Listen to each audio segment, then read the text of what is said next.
VPN, RDP and VPS কোনটা কি and কোনটা দিয়ে ওয়ার্ক কিরকম হয়? VPN মানে হচ্ছে ভার্চুয়াল প্রাইভেট নেটওয়ার্ক। এটা হচ্ছে আপনার ডিভাইসে আপনি একটা VPN সফটওয়্যার ইনস্টল করেন। কানেকশনটা আপনার ISP থেকে VPN এর সার্ভার হয়ে দেন ওয়েবসাইট বা ইন্টারনেটে রিকোয়েস্টটা পাঠায়। যেখানে একটা VPN ছাড়া শুধুমাত্র আপনার ডিভাইস থেকে সরাসরি আপনার ISP এর মাধ্যমে রিকোয়েস্টটা চলে যায়। এটা হচ্ছে VPN এর সিস্টেম। পূর্বের ক্লাসগুলো আইপি এর যে সিস্টেমটা দেখেছিলেন সেটা হচ্ছে আইপি এর ক্ষেত্রে শুধু এই ব্যাপারটা ছিল না। বাকি কিন্তু একটা আইপি কিভাবে কাজ করে এই ব্যাপারটা ছিল। কারণ আইপি আমরা বিভিন্ন সফটওয়্যার দিয়ে ইউজ করতাম। তো এখন আপনি যখন ভিপিএনটা ইউজ করতেছেন, ভিপিএনটা অনেকটা সফটওয়্যার প্রক্সির মতো। একটা ভিপিএন যার ভেতরে আইপি গুলা ভিপিএন এর মধ্যেই থাকে। আপনি চাইলে আইপি অনুযায়ী সিলেক্ট করে দিতে পারেন। আপনি চাইলে লোকেশন অনুযায়ী সিলেক্ট করে দিলে ভিপিএন সার্ভার থেকে অটোমেটিক্যালি যেকোনো একটা আইপি কানেক্ট হয়ে যায়। আইপি যেরকম ফ্রি পাওয়া যায়, পেইড ভাবে পাওয়া যায়, সেম ভাবে ভিপিএনও কিন্তু ফ্রি ভিপিএনও পাওয়া যায়, পাশাপাশি ভিপিএন এর পেইড সার্ভারও কিনতে পাওয়া যায়।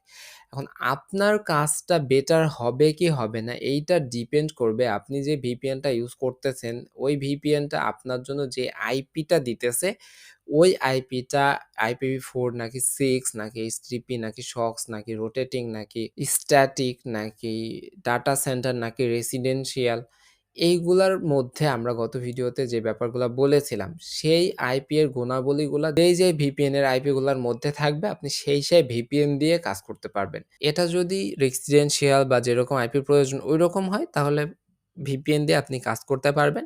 এটা যদি ওইরকম না হয় তাহলে আপনি ওয়ার্ক করতে পারবেন। দেন RDP অর VPS। RDP মানে হচ্ছে রিমোট ডেস্কটপ প্রোটোকল। এইটা আপনার কম্পিউটার বা এটা আপনার বাসা। ইউএস এর একটা কম্পিউটার এইটা। ডেস্কটপ প্রোটোকল সিস্টেমের মাধ্যমে আপনার বাসা থেকে আপনি ইউএস এর এই কম্পিউটারটা মেইনটেইন করতেছেন। এটাকে বলে হচ্ছে RDP। আর VPS হচ্ছে ভার্চুয়াল প্রাইভেট সার্ভার। অর্থাৎ কোনো কোম্পানি একটা অফিস বানিয়েছে যেখানে কম্পিউটারে ব্যবহৃত অনেক যন্ত্রাংশ রয়েছে অ্যান্ড অনেক স্টোরেজ রয়েছে। এই স্টোরেজের মধ্যে কিছু স্টোরেজ সহ তাদের আইপিটা আপনি ১ মাসের জন্য বা কিছুদিনের জন্য সেই ভার্চুয়াল জায়গাটা আপনি কিনলেন। কেনার পরে একটা উইন্ডোজ আপনি সেখানে সেটআপ দিলেন। এইটা হচ্ছে VPS। যেই কোম্পানিতে আপনি আপনার ভিপিএসটা সেটআপ করতেছেন সেই কোম্পানি আপনার ভিপিএস এর জন্য অবশ্যই একটা আইপি দিবে।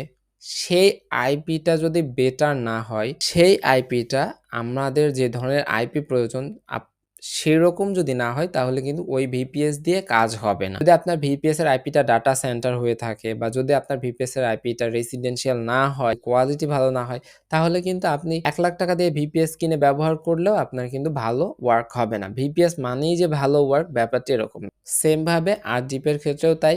আরডিপিটা অবশ্যই রেসিডেন্সিয়াল আরডিপি হতে হবে এবং আরডিপি এর ভেতরে যে আইপিটা থাকবে সেই আইপিটা অবশ্যই ফ্রেশ নিউবর্ন হইলে অনেক ভালো।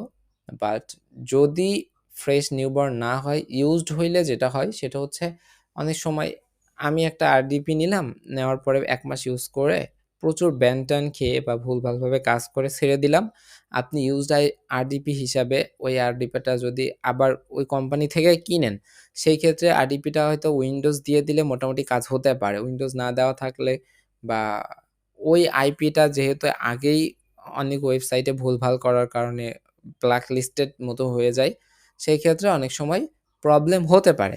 আবার যদি ইউজড আরডিপিটা কেউ বেটার ভাবে ইউজ করে ছেড়ে দেয় বা কেউ যদি কিনেছে অন্য কাজে ব্যবহার করেছে অ্যান্ড আপনি ইউজ করতেছেন এখন সার্ভের কাজে সেরকম হয়, তাহলে কিন্তু আবার ইউজড হইলেও সমস্যা নাই। তো এই ব্যাপারগুলো আপনাকে জেনে বুঝে সিদ্ধান্ত নিতে হবে যে আপনার আরডিপিটা ইউজড নিবেন নাকি ফ্রেশ নিবেন। ফ্রেশ নিলে যদি আপনার আইপির কোয়ালিটিটা ভালো হয় তাহলে আর আপনার ওইরকম প্রবলেম নাই।